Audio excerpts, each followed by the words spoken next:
বছরের প্রথম দিন স্বয়ং মা শ্যামসুন্দরী ভোগ খেতে নতুন মন্দিরে আবির্ভূত হবেন। সম্পূর্ণ ভিডিও তথ্যটি মন্দিরের সেবায়িত আমাকে প্রদান করেছেন। ভিডিওটি আপনারা সম্পূর্ণ দেখুন। বাংলা বছরের প্রথম দিন অর্থাৎ পয়লা বৈশাখের দিন মা শ্যামসুন্দরীর দর্শন করে দিনটি এবং বছরটি শুরু করুন। এই দিনে মায়ের মন্দিরে বিশেষ এক রীতি রয়েছে যাকে বলা হয় আদিভোগ, যা তিনটি ভাগে প্রসাদ হয়, যা অন্নভোগ, লাড্ডু ভোগ এবং শরবত ভোগ নামে পরিচিত।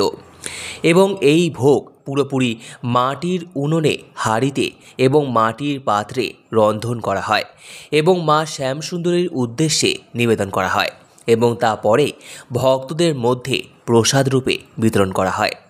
বিশেষ দিনে সকল ভক্তরাই মায়ের এই বিশেষ প্রসাদ গ্রহণ করেন। তাই এই বাংলার নতুন বছরে মায়ের নতুন মন্দিরে অবশ্যই আসুন। মা আপনাদের সকলের আশার অপেক্ষায় থাকবেন। মায়ের মুখের মধুর হাসি দেখে দিনটি এবং বছরটি আরও সুন্দর করে তুলুন। মায়ের নতুন মন্দিরে মা বছরের প্রথম দিন বিশেষ রূপে সকল ভক্তদের দর্শন দেবেন। আপনারা অবশ্যই মায়ের মন্দিরে গিয়ে নিজেদের মনস্কামনা মাকে জানান এবং মায়ের প্রসাদ অবশ্যই গ্রহণ করুন। এই বিশেষ দিন থেকে মা শ্যামসুন্দরীকে তালপাতার পাখার বাতাস করা হয়। তাই এই বিশেষ দিনে মা নিজে এবং তার সকল সন্তানদের শীতল করে দেন। এইবার মা শ্যামসুন্দরী কোটি টাকার মন্দিরে বিরাজিত হয়েছেন। মায়ের মন্দিরের ঠিকানা মুকুন্দপুর বাইপাস থেকে 1 মিনিটের দূরত্বে, অভিদীপ্তার 1 নম্বর গেটের বিপরীতে, ইনস্টিটিউট অফ ম্যানেজমেন্ট স্টাডিজের পাশ দিয়ে দুটো বাড়ির পিছনেই মা শ্যামসুন্দরী তার নতুন মন্দিরে বিরাজিত হয়েছেন।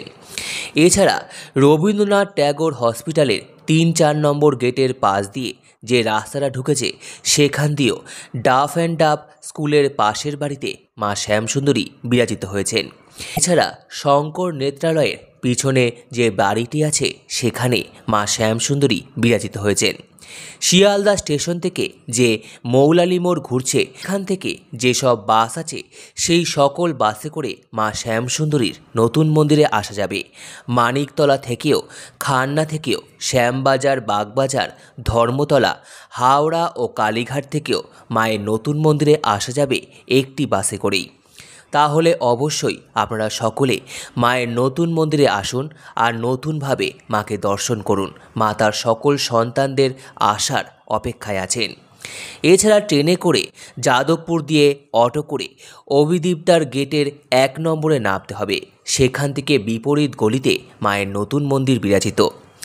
আমরি হসপিটাল, যেটি বর্তমানে মণিপাল হসপিটাল নামে পরিচিত, যেটি কলকাতার সবচেয়ে বড় হসপিটাল। এছাড়া দেবী সেটি হসপিটাল, শঙ্কর নেত্রালয়ের এই সকল হসপিটালগামী বাসে করেও মা শ্যামসুন্দরীর নতুন মন্দিরে আসা যাবে।